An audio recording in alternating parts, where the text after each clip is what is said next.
కొడుకుని చంపిన వాణ్ణి హాస్పిటల్ తీసుకొని వచ్చి బతికించడం కాదు, చంపేస్తాను. నా చేతులతో నేనే చంపేస్తాను.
కోమాలో ఉన్న విజయవర్మని చూసి జెస్సీ నేనే అనుకుంటుంది.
నా కూతురికి ఎలా ఉంది డాక్టర్? మాట్లాడండి రా, నా కూతురికి ఎలా ఉంది? సార్, బాడీలోంచి బుల్లెట్ తీసేశాం, బట్ తను స్పృహలోకి వచ్చే వరకు తన కండిషన్ ఏంటనేది చెప్పలేం.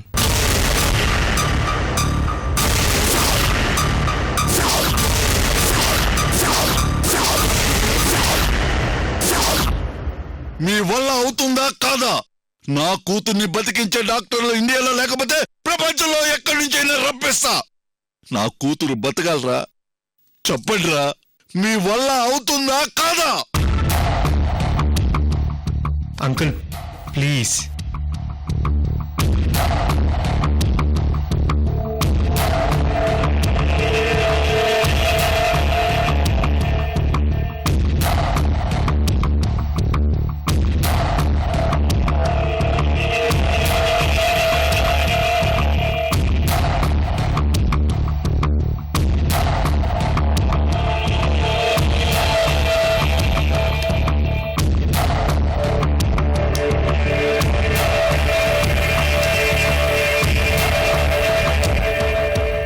డాక్టర్, ఈ చెక్ బుక్లో మామయ్య గారు సంతకాలు చేశారు. మీకెంత కావాలో తీసుకోండి, మీ ఇష్టం. బట్ మా ఇంటినే హాస్పిటల్ అనుకోండి. 24 గంటలు ఇక్కడే ఉండండి.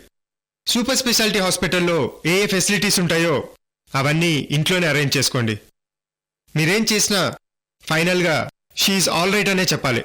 అది మీ టార్గెట్.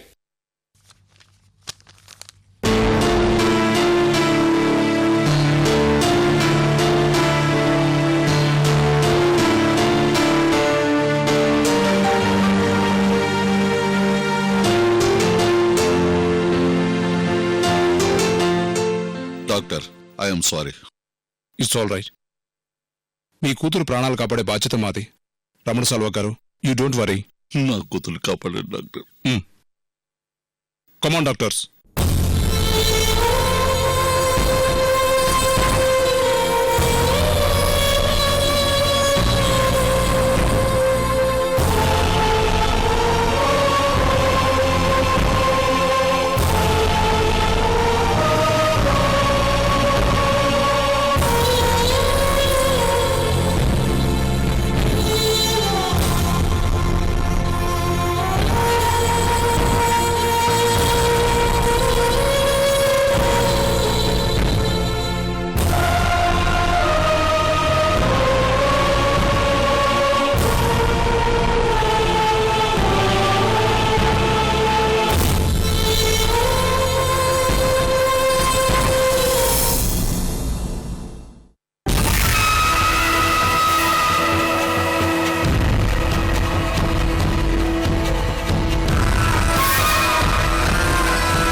జెస్సీ మాటలు బట్టి చూస్తుంటే కోమాలో ఉన్న విజయవర్మని ఎవరైనా ఎస్కేప్ అయినా చేసి ఉండాలి, లేకపోతే విజయవర్మ కోమా నుండి బయటకైనా వచ్చి ఉండాలి.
రే వికాస్, నువ్వు బ్రతికే ఉన్నావని డాక్టర్ సునాయన చెప్పిందో లేదో గాని నీ భార్య రేణుకతో నేను చెప్తాను. అప్పుడు మొత్తం అందరికీ తెలిసిపోతుంది. ఆ తర్వాత పోలీసులు నిన్ను తీసుకెళ్లి జైల్లో పెడతారు.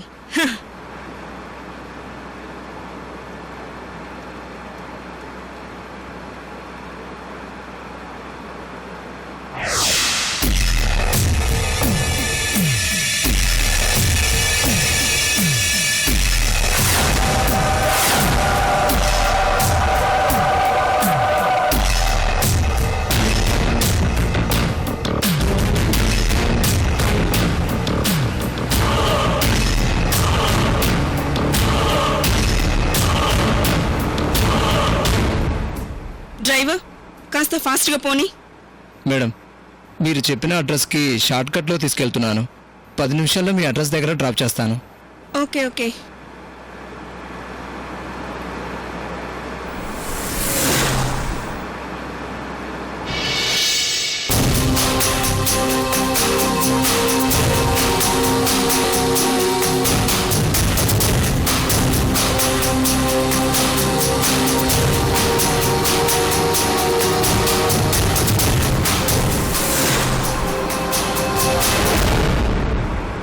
ఒళ్ళు బజ్జూరా నాన్న అంటే రవలి ఒళ్ళోకి వెళ్తావా?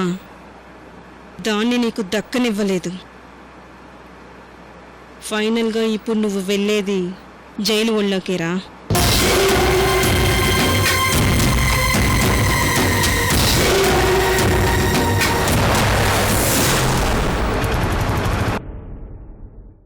నమ్మలేకపోతున్నాను వదినా.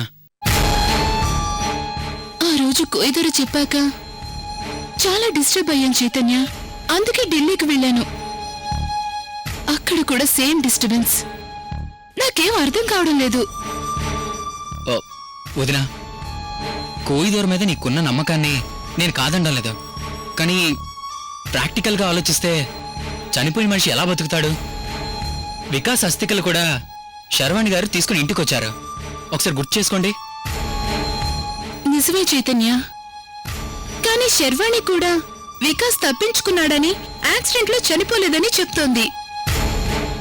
అదెలా సాధ్యం వదినా? సరే, ఇప్పుడు డిస్కషన్ ఎందుకులే. నేను డిస్టర్బ్ అయ్యి మళ్ళీ నిన్ను కూడా డిస్టర్బ్ చేయడం ఎందుకు?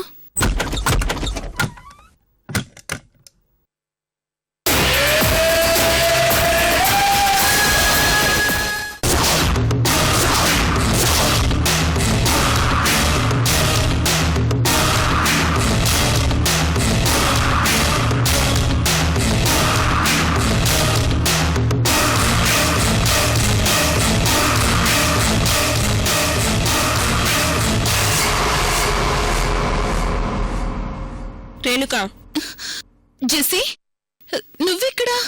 యాక్సిడెంట్లో చనిపోయిన నీ మొగుడు వికాస్ గురించి నీకు తెలియని నిజాలు చెప్దామనొచ్చాను రేణుకా.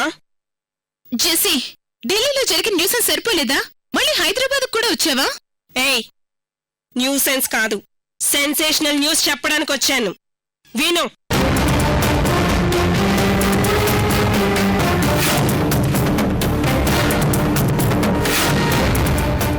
ఆ రోజు నువ్వు సునైనా కలిసి మా ఇంటికొచ్చారు కదా? అవును. నీ ఫ్రెండ్ డాక్టర్ సునైనా కోమాలో ఉన్న పేషెంట్ కు ట్రీట్మెంట్ చేయడానికి వచ్చింది. ఆ పేషెంట్ ఎవరో కాదు, వికాస్.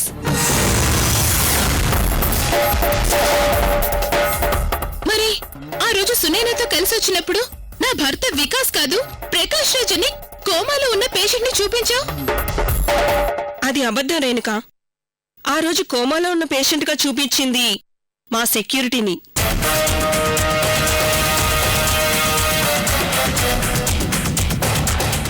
డాక్టర్ సునైనా నిన్ను తీసుకొస్తుందని గెస్ చేసి కోమాలో ఉన్న నీ భర్త వికాస్ ని వేరే చోటకి షిఫ్ట్ చేసి నా సెక్యూరిటీ గార్డ్ని అక్కడ పడుకోబెట్టాను. అంటే కోమాలో ఉన్నది వికాసేనా? ఎస్, నీ భర్త వికాసే.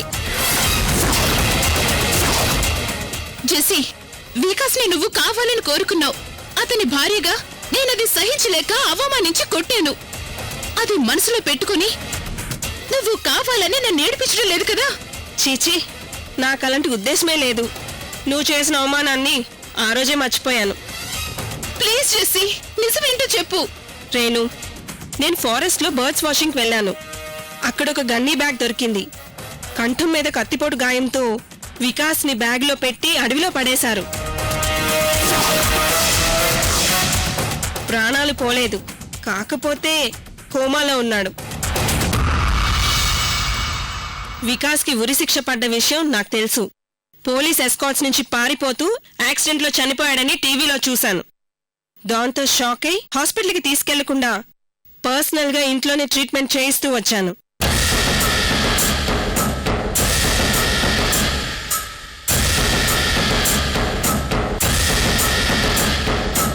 ఆ ప్రాసెస్ లోనే కోమాలున్న వికాస్ ని డాక్టర్ సునైనా చూసింది, నిన్ను ఇంటికి తీసుకొచ్చింది.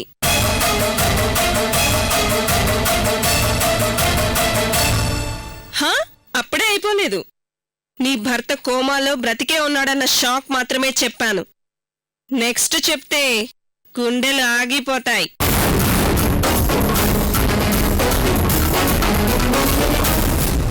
ఆ రోజు నువ్వు చూడకుండా ఉండడానికి వికాస్ని ఇంకో చోటకి షిఫ్ట్ చేశాను. కానీ అక్కడి నుంచి వికాస్ని ఎవరో ఎత్తుకెళ్లారు. ముందు నీ మీద అనుమానం వచ్చి సునైనా దగ్గరికి వెళ్ళాను. రాంగ్. ఆ తర్వాత నిజం తెలిసింది. వికాస్ కోమాలో నుంచి బయటకొచ్చాడని.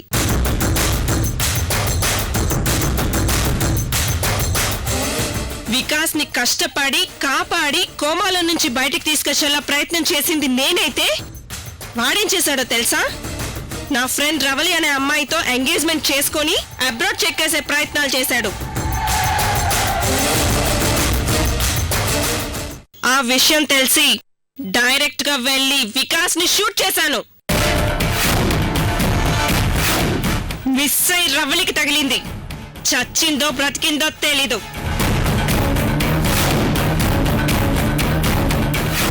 సో వికాస్ నిన్ను పెళ్లి చేసుకుని మోసం చేశాడు, నన్ను పెళ్లి చేసుకుంటానని చెప్పి మోసం చేశాడు. మనిద్దరిని కాదని ఇంకొకరిని పెళ్లి చేసుకోబోయాడు. అందుకే వాడి మీద పగబట్టి నీకు ఈ విషయాలు చెప్దామని వచ్చాను.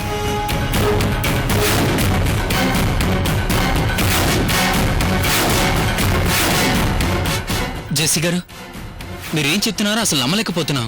ఇంకా నమ్మడం లేదు కదా?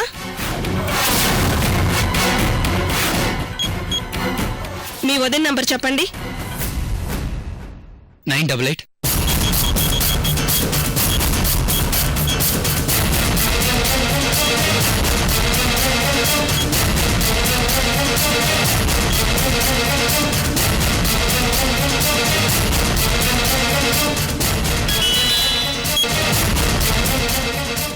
రేణుక, నీ సెల్ ఫోన్ కు వికాస్ కోమాలో ఉన్న వీడియో పంపించాను, చూడు.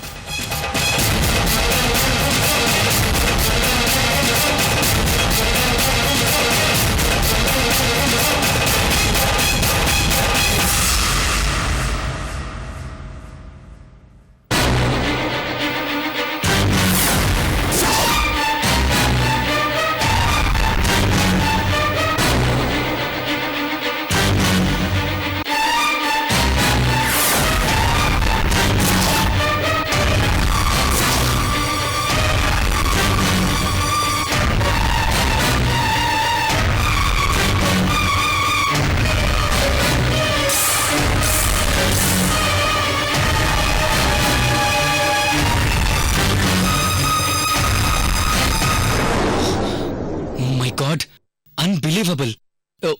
ఈ వీడియో ఎప్పుడు తీశారు? 1 వీక్ క్రితం.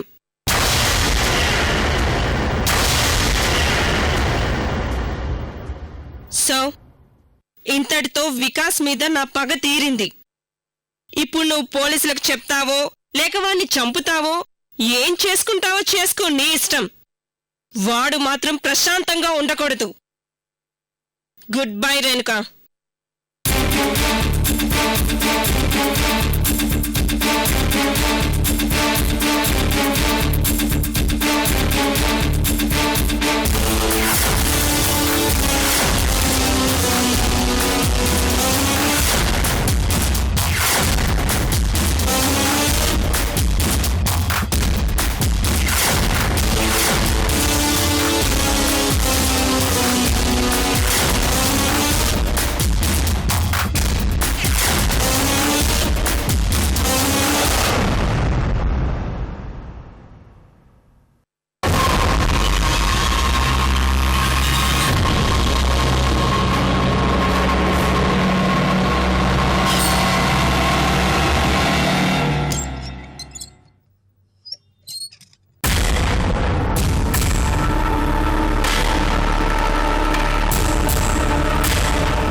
పేషెంట్ కండిషన్ విషయంలో అప్పుడే ఓ నిర్ణయానికి రావటం కష్టం.